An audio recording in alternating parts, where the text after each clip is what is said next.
오늘 무슨 말씀을 나눌까 하다가 지난 월요일 날이 어버이날이었어요. 그래서 오늘 어버이 하면 아무래도 어머니에 대한 기도가 성경 말씀에 보면 많이 나와 있기 때문에 어머니에 대해서 잠시 한번 생각해 볼까, 그런 생각을 가지고 오늘 제목을 모정이다, 그렇게 이름을 정했습니다.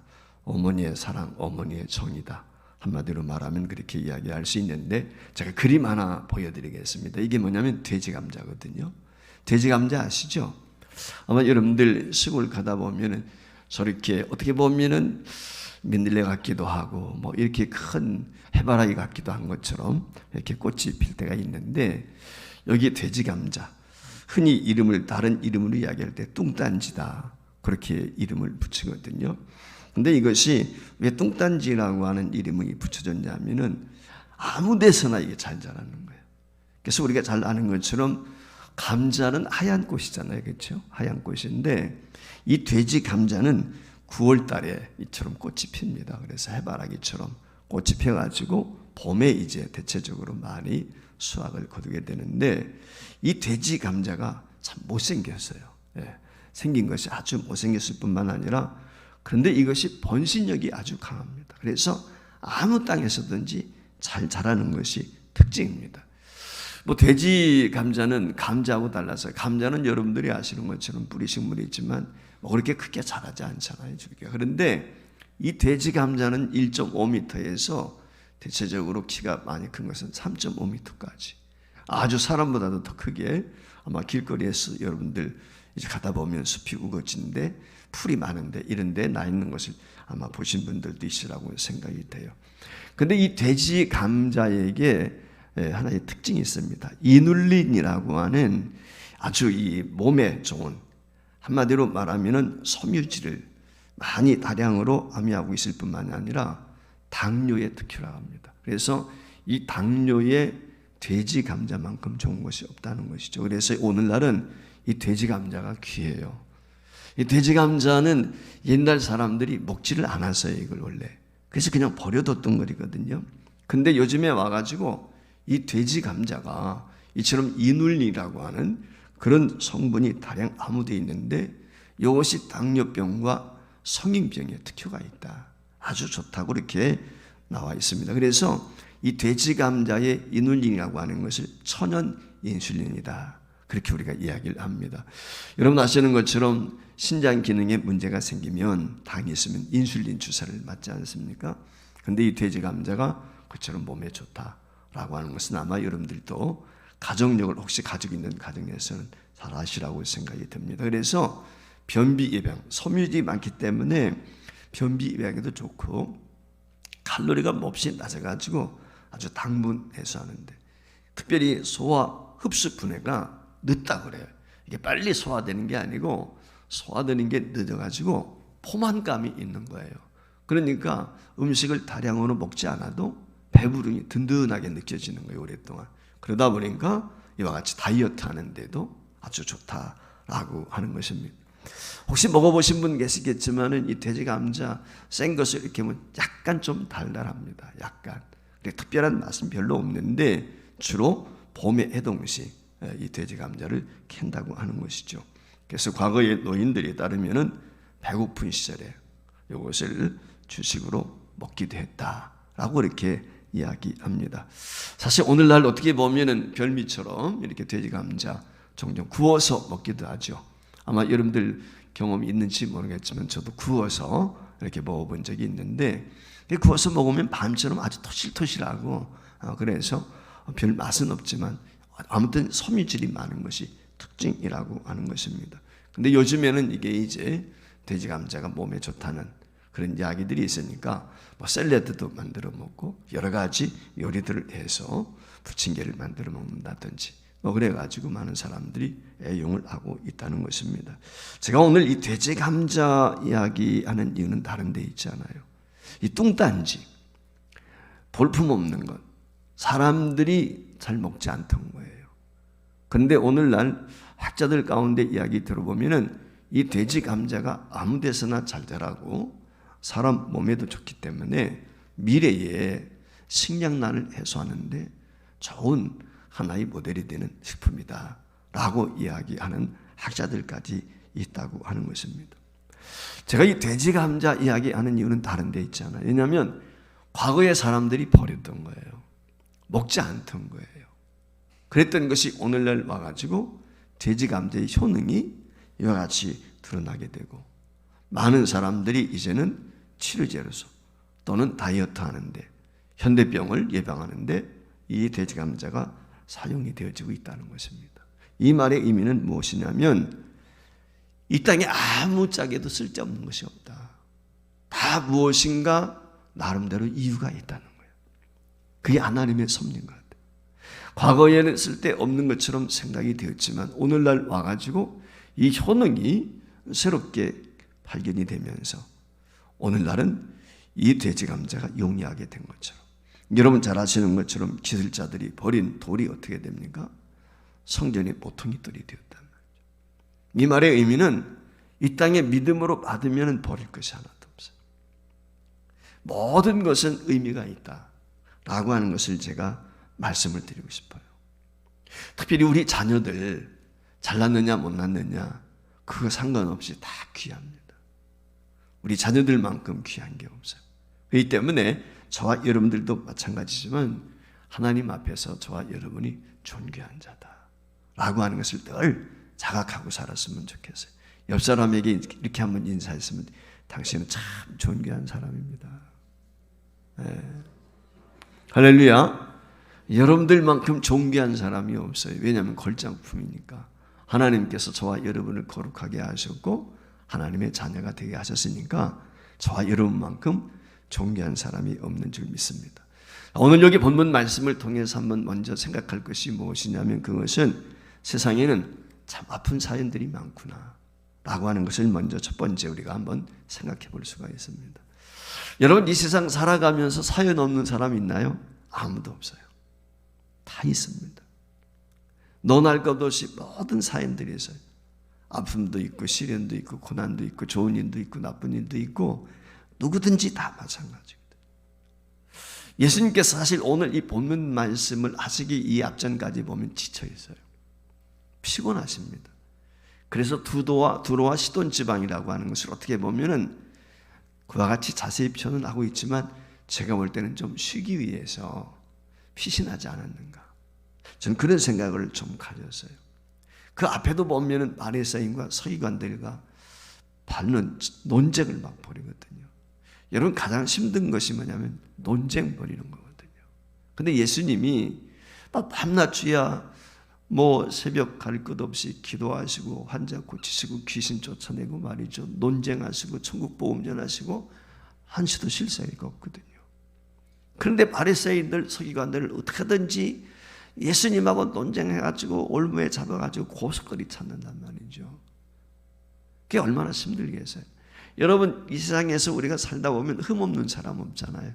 털어서 먼지 안 나는 사람 없다고. 근데 예수님을 주구장창 쫓아다니면서 이 사울 왕이 다윗을 죽이려고 하는 것처럼, 올무 넣는 것처럼 그와 같이 예수님 쫓아다니면서 시비 거는 겁니다. 그래서 두도와 시돈 지방으로 가신 거예요. 이방 나라였지. 오늘날의 레바논입니다. 두로와 시돈이. 그러니까 이웃 나라로 가신 거예요. 그럼 그곳까지는 바리새인들이 쫓아오지 않겠다. 왜냐하면 우리가 잘 아는 것처럼 이 정통 유대인들은 이방인들과 상종을 안 한단 말이죠. 개돼지 취급을 하니까. 그래서 두로와 시돈 지방에 가게 되었는데 그곳에 갔는데도 쉴 수가 없어요. 그곳에도 문제가 있는 거예요. 그곳에도 어려움이 있는 것이죠. 특별히 오늘 여기 본문에 나와 있는 말씀처럼 예수님이 자기 고을에 오셨다는 이야기를 듣고 어디에서 예수님에 대한 소문을 들었는지는 알 수가 없지만은 오늘 여기 나와 있는 이 여인이 어떻게 합니까? 자기 딸이 병들게 되었기 때문에 그 심한 귀신에 들린 이 아이 고쳐달라고 주님 앞에 나오게 된 것입니다. 여러분 한번 생각해 보세요. 이 어머니의 마음이 어땠을까? 사내도 아니고 딸이거든요. 아들도 아닌 딸이 귀신에 들렸다. 그 어미의 마음이 어떨 것 같아요? 남자들도 이렇게 귀신 들려가지고 험한 걸 하고 돌아다니는 경우 종종 있잖아요. 그것도 보기 흉한데 딸아이가 귀신이 들렸단 말이죠. 여자아이가. 머리는 엉그러지고 이상한 짓을 하면서 여러분 거리를 베한다고 한번 생각을 해보세요. 그 어미의 마음이 어떻겠습니까? 그 어미의 마음이 아마 찢어지지 않겠나, 저는 그런 생각을 가져요. 그 고통과 그 아픔이라고 하는 것은 그 어떤 것 가지고도 표현할 수 없는, 이것이 오늘 본문에 나오는 이 어머니의 마음이 아니었을까, 저는 그런 생각을 가져보게 됩니다. 이 여인이 주님 앞에 나와가지고 자신의 딸을 고쳐달라고 이야기했던 이 과정을 한번 생각해 볼 때, 이 아이가 머리 풀고 온 동네를 돌아다니면서 헛소리하고 이상한 짓거리를 하고, 아이들 있는데 가게 되면 아이들은 도망은 갈 것이고 말이죠. 그렇지 않겠습니까? 그랬을 때 이 부모의 마음이 어땠을까? 우리가 한번 생각해 보는 것입니다. 아마 지나가던 사람들이 저 미친 아무개 뭐 그러면서 욕하고 손가락질하고 뭐 그러지 않았겠어요? 우리 가정에 어떤 일들이 있게 됐을 때, 그 어려운 문제가 있게 되면 그것 때문에 우리가 마음이 얼마나 아픕니까? 좀 부끄러운 거, 수치스러운 일도 있을 수 있잖아요. 그런 것들이 들통이 날까 봐 전전긍긍하는 경우도 있지 않습니까? 근데 오늘 여기 뭐 이 여인, 이 딸이 귀신 들린 거 숨길래야 숨길 수가 없어요. 여러분, 거라사 지방에 군대에 귀신 들렸던 사람 많잖아요. 쇠사슬에 묶어놨는데도요, 그렇지 않아요. 쇠사슬 끊어버리잖아요. 저희 아버님이 제가 어릴 때 생존에 계셨을 때 한의사처럼 이렇게 치료를 하셨어요. 그래서 저도 귀신 들린 사람들을 여러 번 대했어요. 저희 아버님이 귀신들을 치료하시고 그러셨어요. 그래서 한약을 쓰고 침을 놓고 이러면서 치료하는데, 이 귀신 들린 사람의 심은 말로 다를 수가 없어요. 이 거라사 지방에 그 귀신 들린 사람이 충분히 이해가 돼요. 얼마나 힘이 센지 말로 할 수가 없어요. 장정이 붙들어도 사람, 그 귀신 들린 사람을 여러 명이 달려들어도 감당할 수가 없어요. 그게 귀신의 힘이에요.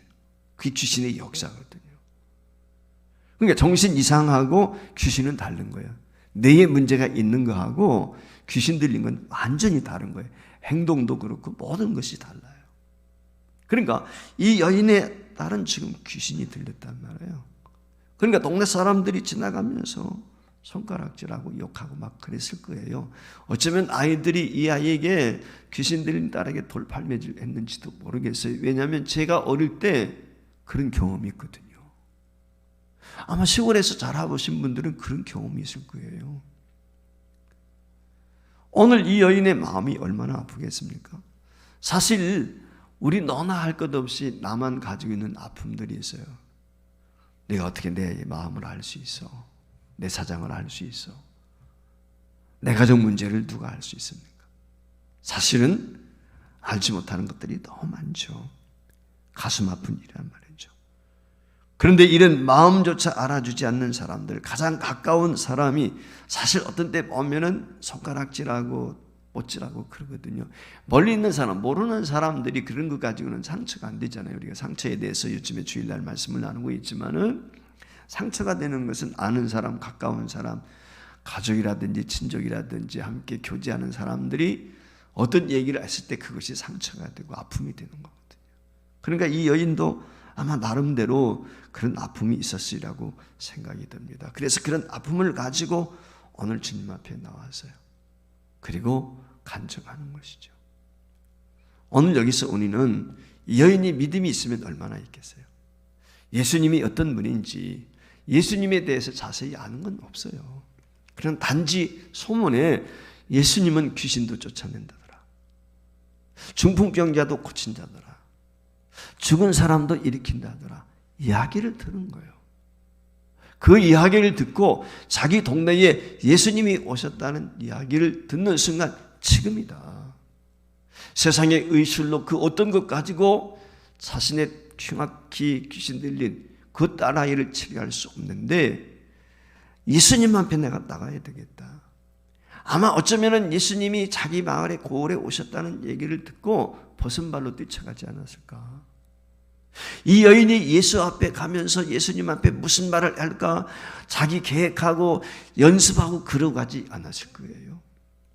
제 생각에는 이 여인이 예수님이 오셨다는 이야기를 듣는 순간 기회는 지금이다 생각하고 어쩌면 벗은발로 막 뛰어나갔을 거예요. 어떤 생각 가지고 나간 게 아니에요. 예수님이 뭐라고 말씀하면 내가 이렇게 대답해야지 그런 생각 가지고 나가지 않았으리라고 생각해요. 어떻게 예수님이 반응을 보이실까? 그 생각도 없었어요, 이 사람은. 오직 자기 딸 고침만 받을 수 있다면 그거 한 가지 가지고 이 여인은 예수님 앞에 뛰어나온 것입니다. 나와서 예수님께 이야기합니다. 내 딸이 흉악한 귀신에 들렸습니다. 내 딸 좀 치료해 주세요. 여러분 간절하지요? 우리 한번 상상을 해보세요. 이 여인이 얼마나 간절함으로 예수님께 그 긍휼과 자비를 기대하면서 우러러보는 마음을 가지고 예수 선생님 우리 딸 좀 고쳐주세요. 충분히 이해가 되잖아요. 자식을 둔 부모는 누구든지 다 이해할 수 있어요. 그런데 청청병력 같은 얘기를 듣습니다. 그것이 무엇입니까? 자녀로 먼저 배불리게 할 것이 아니냐. 자녀의 떡을 취하여 개들에게 던지는 것이 마땅치 않다. 오늘 예수님이 그렇게 우리 27절 말씀에 이야기하는 거예요. 여러분 이 말의 의미가 뭐예요? 너는 개라는 겁니다. 여러분 예수님 앞에 지금 개 취급받기 위해 나온 건 아니잖아요. 비록 자신 딸의 귀신이 들려서 예수님의 도움을 요청하러 왔지만 이런 취급받기 위해서 나온 건 아니거든요. 만에 하나 저와 여러분들이 어려운 문제를 가지고 주님 앞에 나왔는데 주님께서 오늘 이 여인처럼 너는 개야. 개 같은 여자야. 여러분에게 그렇다면 여러분은 어떻게 할 것 같아요? 여러분 한번 상상을 해보세요. 이런 이야기를 들었다면 마음에서 어떤 울분과 더불어서 막 욕이 튀어나올 수도 있지 않겠어요? 그렇지 않습니까? 내가 왜 괴입니까? 따져 물을 수도 있을 거예요. 그런데 이 여인은 그렇지 않습니다. 이 말의 의미는 자기 감정 내세우지 않아요. 자기가 예수를 찾아온 것은 예수님과 변론하기 위해 찾아온 것도 아니고 예수님과 다투기 위해 찾아온 것도 아니고 예수님과 싸우기 위해 찾아온 것도 아니에요. 단지 예수님을 통해서 어떻게 하든지 자기 딸이 고침받기 위해서 예수님의 긍휼과 자비를 기대하고 왔단 말이에요. 이게 오늘 우리에게 중요한 거거든요. 오늘 하나님 앞에 우리가 나가서 예배하게 될 때 여러분들 어쩐 자세로 가십니까? 주일날 나와 예배드립니다. 수요일날도 금요일날도 새벽에도 주님 앞에 나오게 될 때 어떤 마음의 자세가? 오늘 우리가 주님 앞에 예배하러 나왔다가 혹시라도 성도들 사이에서 기분 나쁜 일이 있을 수 있죠. 좋지 않은 얘기 들을 수도 있죠. 여러분 그런 것들 때문에 혹시 예배 망쳐본 적 없어요? 하나님 앞에 예배하러 나왔다가 인상 찌푸려 본 적 없어요? 여러분 오늘 우리가 주일날 나와서 하나님 앞에 예배하게 될 때 제일 중요한 것 중에 하나가 뭐냐면은 종종 제가 그런 마음에 좀 부담이 있어요. 예, 그래서 우리 서재인 집사님 여기 계시지만은 제가 한 10분 전에 찬송을 좀 하라. 예배 전에. 이유가 있어요. 이유가. 사실 우리 성도들이 교회 나와가지고 사랑합니다. 축복합니다. 이렇게 인사하는 거 좋지만 저는 예배 끝나기 전에는 안 했으면 좋겠어. 사실은. 안내하는 분들이 어쩔 수 없지만 저는 예배당에 들어오게 되면 하나님과 먼저 대화했으면 좋겠어. 이게 솔직한 제 마음이에요.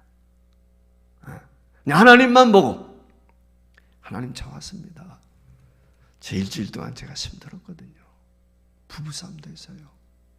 자식이 속썩였어요. 돈 없어가지고요. 고달팠어요. 그래도 주님 사랑 그리워서 왔습니다. 제 음성 듣기 싶어 왔고 오늘 예배 성공하기 위해서 왔어요. 저는 제일 싫은 사람이 누구냐면 예배 시간에 엉뚱한 짓 하는 사람. 핸드폰 가지고 막 그것이 목사가 되었든 누가 되었든 다 마찬가지예요. 예배 시간 예배만 집중하는 거예요. 찬송 시간에는 찬송만 하는 거예요. 기도 시간에는 기도만 하는 거예요. 말씀을 드릴 때는 말씀에만 집중하는 거예요. 저는 그걸 원해요. 여러분 공부 잘하는 사람의 특징이 그거예요. 선생님이 말씀할 때 선생님 말씀 열심히 듣습니다. 엉뚱한 짓 안 해요. 여러분 예배 시간에 엉뚱한 짓 하는 사람 치고 신앙 잘하지 않아요. 그래서 제가 교회당에 들어오면 누가 되었든지 핸드폰 다 오프하는 거예요. 이유 불문. 누가 왔는지 안 왔는지 그거 살필 필요 없어요. 그건 하나님이 살피시고 계신 거예요. 우리가 들어오면서 출석부 체크하잖아요. 그러니까 그걸로 족하다 생각을 하고 우리 교육자들 되었든 누가 되었든지 안 마찬가지. 하나님께만 집중해서. 뭐냐면 내가 하나님 앞에 예배에 성공하지 못하고 일꾼으로 쓰면 복이 없어요. 일꾼으로 쓰는 게 중요한 게 아니라 내가 하나님의 예배자로 먼저 쓰는 거예요. 기도자로 먼저 쓰는 거예요. 찬송하는 사람으로 먼저 쓰는 거예요. 이게 중요한 거예요. 그래서 제가 안내하시는 분들, 봉사하시는 분들 2번 예배 드리라고 하는 이유가 거기 있는 거예요. 우리 교육자들이 일부 예배 시간에는 전적으로 예배에만 헌신을 해야 돼. 전심을 다해야 돼. 예배자로 서기. 그리고 나서 2부, 3부 예배 안내를 한다든지 부서에 가서 사역을 한다든지 그때는 사역자야. 우리가 일부 예배 많이 나오지 않지만 7시에다 지금 30분 늦춰서 7시 반에 하는 이유는 교육자들만큼이라도 나 자신부터 예배자로 하나님 앞에 서자는 게 목적이에요. 그래서 하는 거예요. 제가 신앙생활하면서 사역을 하면서 늘 기억하고 있는 것 중에 하나가 뭐냐면 목사나 전도사들이 예배에 성공하지 못하는 경우가 많아. 엉뚱한 짓을 하고 있어요. 예배 한 번 드리고 나면 어디 사무실에 가서 한 짓. 교육자는 사무실에 엉덩이 붙이면 안 돼. 엉덩이 붙이는 주일날은. 네. 왜 사무실들? 그건 안 되는 거예요. 전적으로 교회에 헌신하는 거예요. 예배에 성공하고. 이게 굉장히 중요합니다. 여러분들도 마찬가지예요. 교회 나오게 됐을 때 어떤 사람과 대화하기 이전에 먼저 하나님께 형편과 사정을 아뢰고 주님의 뜻을 묻고 주님 앞에 감사하고 기도하고 찬송하고 그리고 예배 한번 잘 드려보세요. 그리고 나서 그 감격과 기쁨을 가지고 나가서 인사하는 거예요. 그때 성도들과의 교제. 여러분 예배 성공하고 성도들과 교제하는 것하고 예배 성공 이전에 성도들과 인사하고 교제하는 건 질이 달라요. 오가는 말이 다를 수밖에 없어요. 제 눈에 다 보이거든요. 그게 여러분. 그렇기 때문에 저와 여러분 부탁을 드리는데 진짜 하나님 앞에 예배자. 이 여인이 지금 기분이 너무 나빠요. 성경에 표현은 돼 있지 않지만 야 내가 이런 비참한 이런 취급을 받아야 돼. 오늘 우리 같으면 자존심 상하지 않겠어요? 그런데요 어미는 달라요. 자식을 둔 부모는 달라요. 이 여인뿐만 아니라 저와 여러분도 내 자식이 이런 상황에 있으면 이러지 않을까 저는 그런 생각을 가져요. 이게 부모님의 자녀에 대한 사랑이에요. 옳습니다 선생님. 저는 개입니다. 그러나 오늘 여기 28절 말씀에 보면 무엇이라고 합니까? 개들도 자기 상에서 떨어지는 부스러기 먹습니다. 내가 개입니다. 개 같은 여자입니다. 그러나 개들도 상에서 떨어지는 부스러기 먹는데 그 부스러기 좀 얻어먹을 수 없습니까? 지금 개로 자인하는 거예요. 자기 딸만 살릴 수 있다면. 이 말의 의미가 무엇입니까? 내가 지금 절박한 문제를 가지고 하나님 앞에 나와 기도하게 될 때 이 문제만 해결될 수 있다면 하나님께서 이 문제만 내 기도만 들어주실 수 있다면 내가 어떤 취급을 받아도 나는 좋습니다. 이게 오늘 우리의 기도의 자세거든요. 이게 여인이거든요. 이게 예쁘기만 했던 딸 아니겠습니까? 눈에 넣어도 아프지 않던 딸이란 말이에요. 그런데 오늘 귀신이 들려서요. 그런 부모도 제대로 알아보지 못하고 이상한 짓을 한다. 여러분 어쩌면 내가 줄 수 있는 것이라면 여러분들도 마찬가지겠지만 간슬개까지도 다 빼줄 수 있을 거예요. 만약에 우리의 신장을 이식해서라도 그 자식의 병을 고칠 수 있다면 다 주고 싶을 것 같아요. 여러분 그렇지 않을까요? 그게 부모 마음 아니겠습니까? 여러분 이런 마음을 가지고 오늘 우리가 기도한다고 하면 그 기도가 어떤 권세가 있고 능력이 있을까요? 그렇지 않습니까? 오늘 우리 기도의 자세가 바로 그거거든요. 그렇기 때문에 이 여인은 희망을 잃지 않습니다. 왜냐하면 자기 모든 것을 포기할 수 있었기 때문에. 이 딸을 살리는 일, 이 딸을 귀신을 쫓아내는 일, 이 질병과 치료도 있었다면 모든 것을 나는 포기할 수 있다. 이 가오가 있었기 때문에 예수님이 개 같은 여인이라고 취급을 해도 그거 관전. 맞습니다. 나는 개입니다. 개들도 땅에서 떨어지는 부스러기 먹습니다. 그 부스러기 좀 주세요. 자존심이라는 건 전혀 찾아볼 수가 없어요. 하나님 앞에 자존심 다 내려놓고 우리가 무릎으로 주님 앞에 나가게 되면 주님께서 우리를 다 받아주시고 품어주시고 안아주시고 저는 그렇게 생각을 합니다. 그저 무슨 말 하셔도 좋습니다. 내 딸만 고쳐주십시오. 내가 어떤 취급을 받아도 좋습니다. 내 딸만 고쳐주세요. 아마 이 여인이 돈을 달라면 돈을 다 줬을 것이고 그렇지 않겠습니까? 무엇인들 다 주었을 거예요. 오늘 주님께서 이 여인에게 이런 말씀을 하세요. 이 말을 하였으니. 이게 오늘 관건이거든요. 오늘 본문 말씀에 그래요. 29절에 이 말을 하였으니 돌아가라. 이 말을 하였으니. 어떤 말일까요? 저는 개입니다. 그러나 내 딸을 살릴 수 있도록 부스러기만이라도 주십시오. 이 말을 했다는 거예요. 그 말을 했으니 돌아가라. 귀신이 네 딸에게서 나갔다. 라고 오늘 여기 성경이 말씀을 합니다. 그리고 이 여인 어떻습니까? 너무 싱겁잖아요. 그렇죠? 주님이 이 말씀 한마디 하시기까지는 굉장히 긴장된 상태잖아. 개취급을 하니까. 사람들도 그랬을 거 아니야.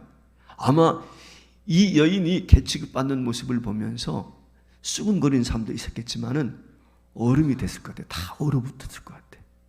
이 여인이 어떤 반응을 보일까? 그러지 않았겠어요. 근데 그 여인이 그 많은 사람들이 보는 앞에서 예수님 앞에 넓적 무릎을 꿇고 엎드리면서 저는 개입니다. 아마 이 여인의 모습을 보면서 그 주변에 있던 사람들, 동네 사람들, 이 여인의 처지와 형편을 아는 사람들이었다면 아마 훌쩍거리는 사람도 분명히 주변에 있었으리라고 생각이 돼요. 예수님만 감동이 됐겠어요? 저는 그 주변에 많은 사람들 다 감동받았을 것 같아요. 그러지 않겠습니까? 여러분 얼마나 마음 아픈 장면이니까 정말 창피스럽고 존심 상하고 그렇지 않습니까? 이게 부모예요. 부모는요 자식을 위해서 어떤 수치도 다 감내해요. 자식만 달릴 수 있다면 내가 욕먹는 거 다 감사해요. 남들이요 저 못쓸 놈 손가락질 다 해도요 그 자식 때문에 가슴 아파하며 누구보다도 귀하다고 여깁니다. 저도 그렇게 자랐고 여러분들도 그렇게 자랐어요. 여러분의 부모들도 여러분 뒷바라지하면서 자기는 배 굶어가면서 자기는 끼니 굶어가면서도 여러분한테 먹였다. 그게 어머니의 사랑이에요. 여러분 우리가 주님 앞에 나가게 될 때 이런 마음의 자세를 가지고 기도하면 100% 응답을 받을 수 있어요. 따라합시다. 어머니의 뜨거운 사랑이 기적을 가져옵니다. 그렇습니다. 이 부모의 사랑이 기적을 가져오는 거예요. 오늘 이 여인의 딸이 치료받은 것은 다른 거 있지 않아요. 여인에게 믿음이 예수님이 누군지 제대로 알겠습니까? 그렇지 않습니까? 소문만 들었을 뿐이지. 그분은 병자를 고친다더라. 그 이야기 듣고 단지 그 하나 기대 가지고 왔는데 비록 개취급을 받지만은 그 사랑하는 딸에 대한 간절함이 오늘 예수님 마음을 감동시켰거든요. 그리고 그 딸이 치료받고 집에 돌아가 보았을 때 오늘 본문 30절 말씀에 보니까 아이가 침상에 앉아있고 멀쩡한 정신으로 제정신이 돌아와서 침상에 오늘 누워있는 모습을 보게 되었을 때 그 감격과 기쁨 아마 말로 다 할 수 없을 거예요. 여러분, 믿음이 이때 생기는 거죠. 진짜 믿음은 이때 생기는 거예요. 여러분, 진짜 믿음은 경험이에요. 체험 없이 진짜 믿음 안 생겨요. 아마 이 여인이 주님 앞에 나갔을 때는 긴급한 갈급함 때문에 예수님에 대해서 제대로 알지 못하고 나갔을지 모르지만, 그러나 예수님으로부터 문제 해결을 받고 자신의 딸이 건강한 모습으로 회복되었을 때 그때서야 예수가 어떤 분인지, 그분이 얼마나 능력이 많으신 분인지, 아마 이후에 그의 삶은 우리가 유추해 볼 수 있지 않을까요? 사랑하는 성도 여러분, 우리의 부모님들이 그렇습니다. 지푸라기도 잡는 마음으로 우리의 자식들을 위해서 간절한 소망과 기대를 가지고 하나님 앞에 나가는 게 부모고, 부모된 저와 여러분이 자녀들을 위해서 기도하게 될 때 이런 마음의 자세를 가지고 우리가 기도한다면 흉악기 귀신 들린 것 치료받는데 그보다도 더한 그 어떤 것도 문제 해결받지 않을까요? 망나니 짓을 하는 아들이 있다 할지라도 돌이키고 돌아올 줄 믿습니다. 여러분, 어거스틴 보세요. 17살에 만이교에 빠져서 13년 동안이나 사기에 빠져서 허랑방탕에 지냈지만 그의 어머니 모니카가 끊임없이 기도하게 되었을 때 그는 30세에 돌아와서 위대한 성 어거스틴이 되었지 않았습니까? 이게 부모의 기도의 능력입니다. 부모인 저와 여러분이 자녀들을 위해서 이렇게 기도할 수 있기를 바라고, 우리 자녀들은 또한 우리 부모님들이 이렇게 날 위해서 기도한다는 것 기억하시고 여러분들이 믿음으로 승리할 수 있기를 주의 이름으로 축원을 드립니다. 요한복음 16장 24절 함께 있습니다. 시작. 지금까지는 너희가 내 이름으로 아무것도 구하지 아니하였으나 구하라 그리하면 받으리니 너희 기쁨이 충만하리라. 할렐루야. 믿습니까? 이 믿음으로 저와 여러분이 쉬지 말고 기도하는 기도의 용사 될 수 있기를 주의 이름으로 축원을 드립니다.